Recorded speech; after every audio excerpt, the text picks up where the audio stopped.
សួស្តីមកដល់អ្នកគ្នានេះជាទូគ្រប់គ្រងជ្រោម driver ឥឡូវខ្ញុំតេស្តសម្រាប់បងខ្លះគាត់បាន download ហើយតែបញ្ហាមួយហ្នឹងគឺចេះគឺតាក់ទងជាមួយនឹងបើកជ្រោមទៅវា load ឧទាហរណ៍មកទិញទៅយើងមិនធ្វើការបង្កើតជ្រោម driver របស់យើងអញ្ចឹងបងដាក់ឈ្មោះមកដាក់ TikTok ដាក់ Facebook អីដាក់តាមចិត្តមកឧទាហរណ៍ដាក់ថា Facebook មួយចិត្តចោះ Facebook មានន័យថា Facebook ហ្នឹងយើងដាក់ខ្លីបានស្អាតតិចទៅFB USA អញ្ចឹងទៅបង្កើត folder វិញមកបន្ទាប់ពីបង្កើត folder រួចយើងថាអានេះខ្ញុំគ្រប់គ្រងថាខ្ញុំគ្រប់គ្រងជ្រោមហ្នឹងសម្រាប់តែ Facebook USA ទេណាយើងដាក់ដូចកាន់ admin កាន់អីចឹងណាកាន់ PR អីចឹងទៅស្រួលបើកអូខេបន្តមកទៀតយើង generate មកដាក់ FB USA ប្រភេទអីគេប្រភេទ admin ចឹងណា USA admin អីចឹងទៅឧទាហរណ៍ណាបង្កើត10ជ្រោមនេះអញ្ចឹងបើកមកនេះ10ជ្រោមតាណាអីចេះអូនៅនេះถ้าខ្ញុំចុចច្រឡំអីមិញឥឡូវខ្ញុំអាចមូទៅណាចេះមូទៅនេះអូខេដើម្បីត្រូវអញ្ចឹងនេះបែបនេះអញ្ចឹងបងខ្លះគាត់បង្កើតឲ្យគាត់បើកជ្រោមអត់បានជ្រោមនៃ folder យើងបង្កើតហ្នឹងឲ្យមើលណារបស់ខ្ញុំនេះវាកាត់បានទេអញ្ចឹងពេលយើងបើកទៅវានឹងជួលទៅ Facebook Auto ហើយយើង log in ទៅពេលបើកទៅយើងអត់តន់ log in ទេអញ្ចឹងបង log in ទៅហើយទៅអញ្ចឹងសារក្រោយបើកទៅវា save auto ហើយអូខេយកអត់អូខេមួយវិញទៀតឥឡូវយើង Facebook អញ្ចឹងទៅអញ្ចឹងវា save ឲ្យយើងលើ profile អញ្ចឹងយើងបាន open អញ្ចឹងយើងបើកម្ដងទៀតមើល profile ទី1ដដែលអូខេចាំតិចបិទនៅនេះអូភ្លេច select មួយសិន open មកអញ្ចឹង profile ទី1យើងបើករួចរាល់ហើយ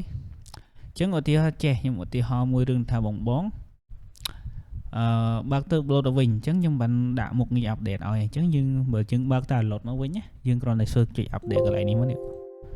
អញ្ចឹង update មកអូខេ update រួចរាល់យើងបើកបានហើយនេះឧទាហរណ៍សម្រាប់បងដែលអត់ទាន់បើកយល់អត់សម្រាប់មិនបងអត់ទាន់បើកទេសម្រាប់តែបងគាត់បើកតែ upload គឺ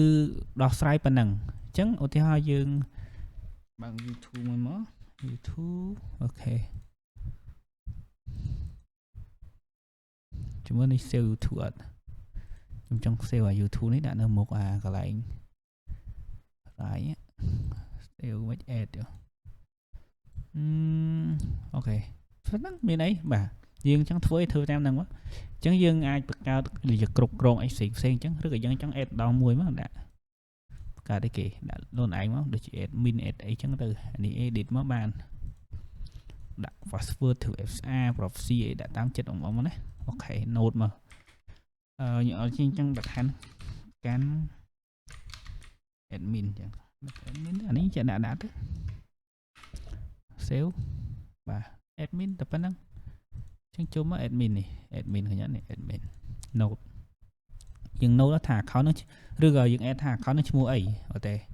ចុចលើនឹងមួយដាក់ឈ្មោះ account កន្លែង note ទេ admin ឈ្មោះAI combo អញ្ចឹងទៅបាទយើងចំណាំណាអូខេadd មកយើងដឹងហើយថាហ្នឹង admin របស់ AI combo អញ្ចឹងយើងបើកតែ app បើកតែ open ទៅហើយបញ្ជាក់ថាមិនមែនបើកមកចឹងបើកម្ដងទាំងអស់ក៏បានដែរនេះបើកជា open មកនេះចឹងម្ដងទាំងអស់ឃើញនេះមកហើយបើទៅមកហើយអាហ្នឹងយើងប្រើគ្រប់គ្រងចឹងយកអត់បើវិញសិនច្រើនណាស់ទៀតអូខ្ញុំបើកច្រើនពេកចង់គេអញ្ចឹងតែប៉ុណ្្នឹងមុខងារវាតែទៅមុខងារផ្សេងបងមើលទៅហើយចង់ delete profile ណាចោល delete មកផ្លឹបអូខេហើយតែតោះអានេះ go to link នេះមានន័យថាយើងបើកទៅដល់វាទៅ link ហ្មងដាក់ link មកនេះមិនបាច់ដាក់ទេអត់ខ្វល់ទេអញ្ចឹងមានតែប៉ុណ្្នឹងទេមុខងារសម្រាប់បងដែលបញ្ហាសូមឆាតមកយកកំណែថ្មីណាឆាតមកយកកំណែថ្មីអូខេបងនេះទាញចូលហើយណាជើញឆាតយកកំណែថ្មី